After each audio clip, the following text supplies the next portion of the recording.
தொடர்கின்றன. தமிழகத்தில் உள்ள ஆரம்ப சுகாதார நிலையங்களில் உள்ள துணை செவிலியர்களை கிராம செவிலியர் பணியிடங்களுக்கு மாற்றும்படி தமிழக அரசு அரசாணை பிறப்பித்துள்ளது. இதனால் பிரசவத்தின் போது சிசு மரணம் அதிகரிக்கும் அபாயம் ஏற்பட்டுள்ளதாக செவிலியர்கள் அச்சம் தெரிவித்துள்ளனர். தமிழகம் முழுவதும் காலியாக உள்ள கிராம செவிலியர் பணியிடங்களை நிரப்பாமல் ஆரம்ப சுகாதார நிலையங்களில் உள்ள துணை செவிலியர்களை கிராம செவிலியர் பணியிடங்களுக்கு மாற்றி தமிழக அரசு உத்தரவிட்டுள்ளது. கிராமப்புறங்களில் நடைபெறும் பெரும்பாலான பிரசவங்கள் துணை சுகாதார நிலையங்களில் நடைபெறும் நிலையில் அங்குள்ள செவிலியர்களை கிராம செவிலியர் பணியிடங்களுக்கு மாற்றி தமிழக அரசு உத்தரவிட்டுள்ளது. துணை செவிலியர்களை மாற்றினால் பிரசவத்தின் போது சிசு மரணங்கள் அதிகரிக்க வாய்ப்பிருப்பதாக செவிலியர்கள் தெரிவித்துள்ளனர். கும்பகோணத்தில் தமிழ்நாடு கிராம சுகாதார செவிலியர் சங்கத்தின் மாநில செயற்குழு நடைபெற்றது.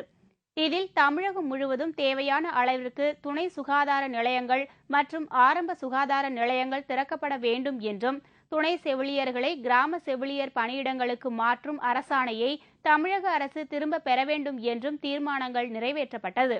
ஆரம்ப சுகாதார நிலையங்களில் பணிபுரிகின்ற துணை செவிலியர்களை கிராம சுகாதார பணியிடங்களுக்கு மாற்றுப் பணிக்காக அனுப்புவதாக தமிழகம் முழுவதும் ஒரு பரபரப்பான செய்திகளும் அது மாதிரி உத்தரவுகளும் பிறப்பிக்கப்பட்டிருக்கு. ஆரம்ப சுகாதார நிலையங்கள்லேருந்து பிரசவம் ஆகுது அப்படின்னாவே இன்னைக்கு கிராம சுகாதார செவிலியர்கள் துணை செவிலியர்கள் நம்பி தான் அனுப்புகிறாங்க. அனுபவம் வாய்ந்த அந்த துணை செவிலியர்களை கிராம பணிகளுக்கு அனுப்பக்கூடாது அப்படின்றத இந்த மாநில செயற்குழுல கேட்டுக்கிறோம். அந்த உத்தரவை திரும்ப பெறணும். நடப்பாண்டிற்கான சென்னை மாநகராட்சி நிதிநிலை அறிக்கை இன்று தாக்கல் செய்யப்பட்டது. சென்னை மாநகராட்சியின் 2012-2013 ஆண்டுக்கான நிதி அறிக்கையை நிதிக்குழு தலைவர் சந்தானம் தாக்கல் செய்தார்.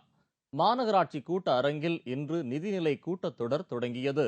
2012-2013 ஆண்டிற்கான மொத்த வரவு 2921.48 கோடி என்றும் மொத்த செலவு 2922.73 கோடி ரூபாய் என்றும் இதன் மூலம் பற்றாக்குறை 1.25 கோடி ரூபாய் என்றும் அந்த அறிக்கையில் குறிப்பிடப்பட்டுள்ளது.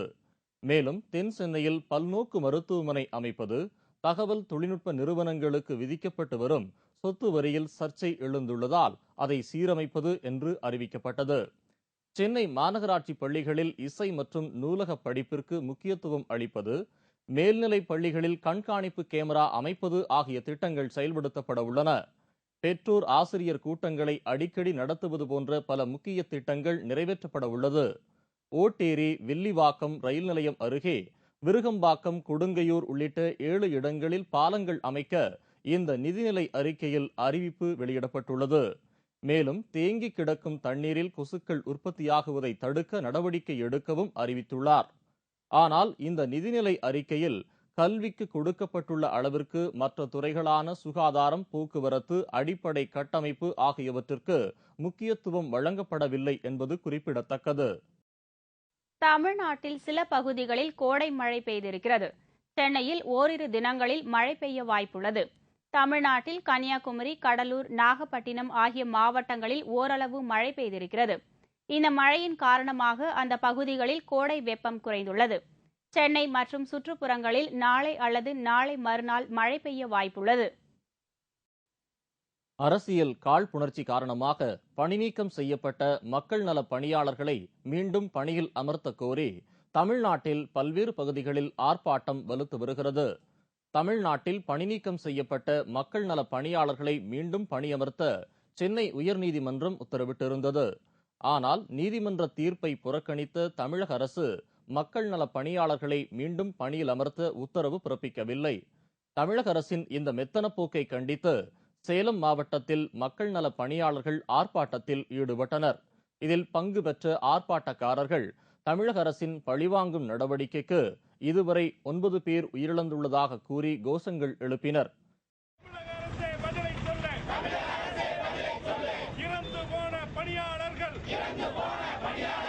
குடும்பம் என்ன செய்வோம் சொல்லும் மக்கள் நலப் பணியாளர்களை தமிழக அரசு பணிநீக்கம் செய்து இன்றைக்கு 4 மாதங்கள் ஆகிவிட்டது. 9 பணியாளர் இன்று வரை இறந்துள்ளார்கள். தொடர்ந்து அவருடைய குடும்பம் நதி வீதியிலே நின்று கொண்டிருக்கிறது. மக்கள் நலப் பணியாளர் அனைவரும் ஆண்களும் பெண்களும் குழந்தைகளும் இன்றைக்கு வேலை இல்லாமல் தவிர்த்து வருகின்றோம். அதே நேரத்தில் உச்சநீதிமன்றத்தில் தீர்ப்பு வழங்கி இன்றைக்கு 30 நாட்கள் மேல் ஆகியிருக்கிறது. இன்று வரை இந்த உயர்நீதிமன்ற உத்தரவை அமுல்படுத்தவில்லை. ஆகவே இன்றைய தினம் நாங்கள் தமிழகத்தில் உள்ள அனைத்து மாவட்டங்களிலும் நாங்கள் இன்று ஆர்ப்பாட்டம் செய்கிறோம். இதேபோல் திருச்சி மாவட்ட ஆட்சியர் அலுவலகத்தை முற்றுகையிட்டு 100க்கும் மேற்பட்ட மக்கள் நல பணியாளர்கள் போராட்டம் நடத்தினர். இந்த போராட்டத்தில் பங்கு பெற்ற போராட்டக்காரர்கள் பணியில் இருந்தபோது தங்களுக்கு கொடுக்க வேண்டிய நிலுவைத் தொகையை உடனடியாக தருமாறு வலியுறுத்தி கோஷங்கள் எழுப்பினர். அது மட்டுமின்றி மீண்டும் தங்களை பணியில் அமர்த்த அதிமுக அரசு நடவடிக்கை எடுக்கவில்லை என்றால் தமிழ்நாடு முழுவதும் பெரிய அளவில் போராட்டம் நடத்தப் போவதாகவும் கோஷங்கள் எழுப்பினர். சென்னை உயர்நீதிமன்றம் வழங்கிய இறுதி தீர்ப்பினை அமல்படுத்தாத தமிழக அரசாங்கத்தை கண்டித்தும், தொடர்ந்து மக்கள் நலப் பணியாளருக்கு பணி வழங்காமல் நீதிமன்றத்தில் மேல்முறையீடு முறையாக செய்யாத தமிழக அரசை கண்டித்து இன்றைக்கு முற்றுகை போராட்டம் நடத்தி இருக்கின்றோம்.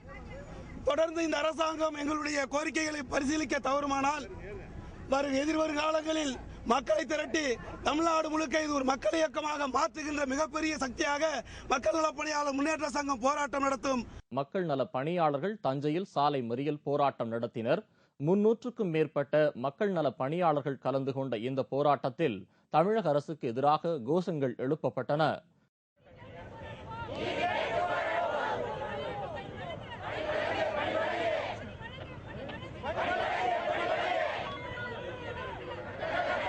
தொடர்ந்து பணி வழங்காமல் இருக்கின்ற காரணத்தினால் அனைத்து பணியாளர்கள் பசிப்பட்டினில் வாடி குடும்ப சூழ்நிலையின் காரணமாக தற்கொலை பண்ணிக்கொண்டு இதுவரை 9 பேர் இறந்துள்ளனர். மேலும் பணி வழங்காமல் இருந்தால் பணியாளர்களுடைய இறப்பு விகிதம் இன்னும் கூடுதலாக இருக்கும் என்பதை அரசுக்கு இதன் மூலம் தெரிவித்துக் கொள்கிறோம்.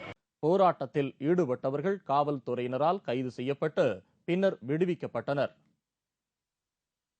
மதுரை அருகே வாகன ஓட்டுநரின் அஜாக்கிரதையால் பள்ளி வேன் கவிழ்ந்ததை அடுத்து 16 குழந்தைகள் காயமடைந்தனர். மதுரை மாவட்டம் ஒத்தக்கடை அருகே உள்ள கிராமத்தில் இருந்து பள்ளி குழந்தைகளை ஏற்றி வந்த வேன் புது தாமரைப்பட்டி என்ற இடத்தில் கவிழ்ந்தது. பள்ளி வாகனத்தை ஓட்டி வந்தவர் செல்போனில் பேசிக்கொண்டே சாலை போடுவதற்காக கொட்டி வைக்கப்பட்டிருந்த கருங்கல் குவியலில் மீது வேனை ஏற்றியதால் இந்த விபத்து ஏற்பட்டதாக தெரியவந்துள்ளது.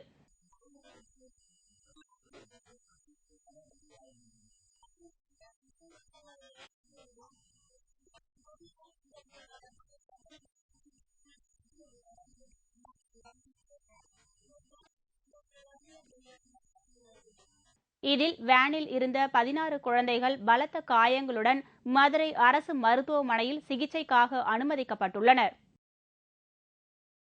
திருச்சியில் தனியார் கல்லூரி ஒன்றில் சர்வதேச வணிகவியல் கருத்தரங்கு நடைபெற்றது. இதில் கலந்து கொள்ள வந்த இலங்கை பேராசிரியருக்கு கருப்பு கொடி காட்டப்பட்டதால் கல்லூரி வளாகத்தில் சிறிது நேரம் பரபரப்பு ஏற்பட்டது. திருச்சி அருகே உள்ள புத்தூரில் தனியார் கல்லூரியில் நடைபெற்ற வணிகவியல் துறை சர்வதேச கருத்தரங்கில் சிறப்புரை ஆற்றுவதற்காக இலங்கையிலிருந்து ஹேமமாலினி குணதிலகா என்பவர் வந்திருந்தார். அப்பாவி தமிழர்களை கொன்று குவித்த இலங்கையிலிருந்து வந்த ஹேமமாலினி குணதிலாவையும் அவரை சிறப்புரை ஆற்ற அழைத்து வந்த கல்லூரி நிர்வாகத்தையும் கண்டித்து பல்வேறு அமைப்பினர் கல்லூரி வளாகத்தின் முன்பு கருப்பு கொடி ஏந்தி ஆர்ப்பாட்டத்தில் ஈடுபட்டனர். ஆர்ப்பாட்டத்தில் ஈடுபட்டவர்களை காவல்துறையினர் கைது செய்ததை அடுத்து கல்லூரி வளாகத்தில் சிறிது நேரம் பரபரப்பு ஏற்பட்டது. ஹரியானா மாநிலத்தில் இன்று காலை ஏற்பட்ட பயங்கர தீ விபத்தில் தெர்மாக்குள் பெட்டிகள் தயாரிக்கும் தொழிற்சாலை தீப்பிடித்து சாம்பலானது. இதில் கோடிக்கணக்கான ரூபாய் சேதம் ஏற்பட்டுள்ளது. ஹரியானா மாநிலம் பரிதாபாத் நகரில் தெர்மாக்குள் பெட்டிகள் தயாரிக்கும் தொழிற்சாலை ஒன்று இயங்கி வருகிறது. இந்த தொழிற்சாலையில் இன்று காலை 9:30 மணிக்கு எதிர்பாராத விதமாக தீப்பிடித்துக் கொண்டது.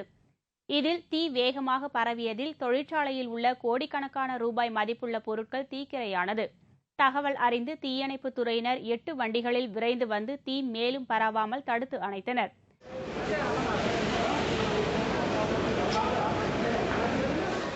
அதிர்ஷ்டவசமாக இந்த தீ விபத்தில் உயிரிழப்பு ஏதும் நிகழவில்லை. பீகார் மாநிலத்தில் அனல் மின் நிலைய எதிர்ப்பாளர்கள் நடத்தி வரும் போராட்டம் காரணமாக தமிழ்நாட்டைச் சேர்ந்த 100கணக்கான லாரிகள் கடந்த 40 நாட்களாக அங்கு சிறைபிடிக்கப்பட்டு அதன் ஓட்டுநர்கள் அவதிக்குள்ளாகியுள்ளனர். பீகார் மாநிலம் அவுரங்காபாத் நகர் அருகே 1000 ஏக்கர் பரப்பளவில் மத்திய அரசின் தேசிய அனல் மின் கழகம் சார்பில் புதிய அனல் மின் நிலையம் ஒன்று அமைக்கப்பட்டு வருகிறது. இந்த அனல் மின் நிலையத்திற்கு நிலம் வழங்கியவர்களுக்கு உடனடியாக உரிய இழப்பீட்டுத் தொகை வழங்க வேண்டும், நிலம் கொடுத்தவர்களின் குடும்பத்தினருக்கு வேலைவாய்ப்பு கொடுக்க வேண்டும் ஆகியவை உள்ளிட்ட கோரிக்கைகளை வலியுறுத்தி அந்த பகுதியை சேர்ந்த ஆயிரக்கணக்கானோர் தினமும் பல்வேறு போராட்டங்களில் ஈடுபட்டு வருகின்றனர். அனல் மின் நிலையத்திற்கு தேவையான தடவாள பொருட்கள், பாய்லர்கள் மற்றும் கனரக எந்திர உதிரி பாகங்கள் ஆகியவை திருச்சி மற்றும் ராணிப்பேட்டையில் உள்ள மத்திய அரசின் பெல் தொழிற்சாலைகளில் இருந்து ட்ரெய்லர் லாரிகள் மூலம் கடந்த மாதம் பீகார் மாநிலத்தில் அனல் மின் நிலையம் அமைக்கப்படும் நபி நகருக்கு சென்றன. அங்கு சென்ற அந்த லாரிகளை போராட்டம் நடத்தி வருபவர்கள் சிறைபிடித்து வைத்து எந்திரங்கள் மற்றும் தளவாடங்களை இறக்க விடாமல் தடை செய்துள்ளனர். இதன் காரணமாக தமிழக லாரிகளின் ஓட்டுநர்கள் மற்றும் கிளீனர்கள் உணவிற்கும் வழியில்லாமல் உயிருக்கும் பாதுகாப்பின்றி கடும் பாதிப்புக்குள்ளாகியுள்ளனர். இதுபற்றி அறிந்த அவர்களின் குடும்பத்தினரும் மிகவும் கவலையுடன் உள்ளனர். எனவே இதில் மத்திய மாநில அரசுகள் தலையிட்டு தமிழக லாரி டிரைவர்களையும் கிளீனர்களையும் மீட்டு சொந்த ஊர் திரும்ப ஆவண செய்யுமாறு தமிழக லாரி உரிமையாளர்கள் கோரிக்கை விடுத்துள்ளனர்.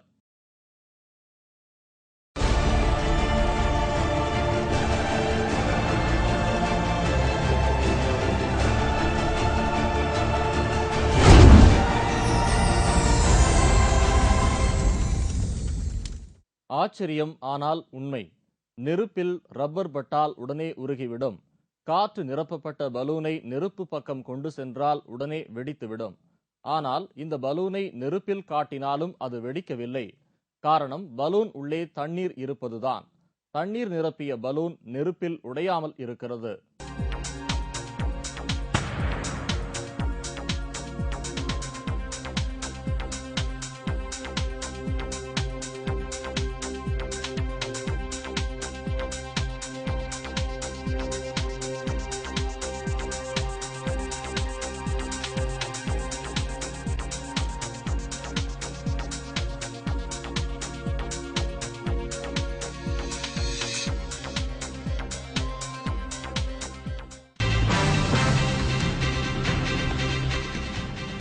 ஆசிய கோப்பை கிரிக்கெட் போட்டி, இந்தியா இலங்கை அணிகள் நாளை மோதல்.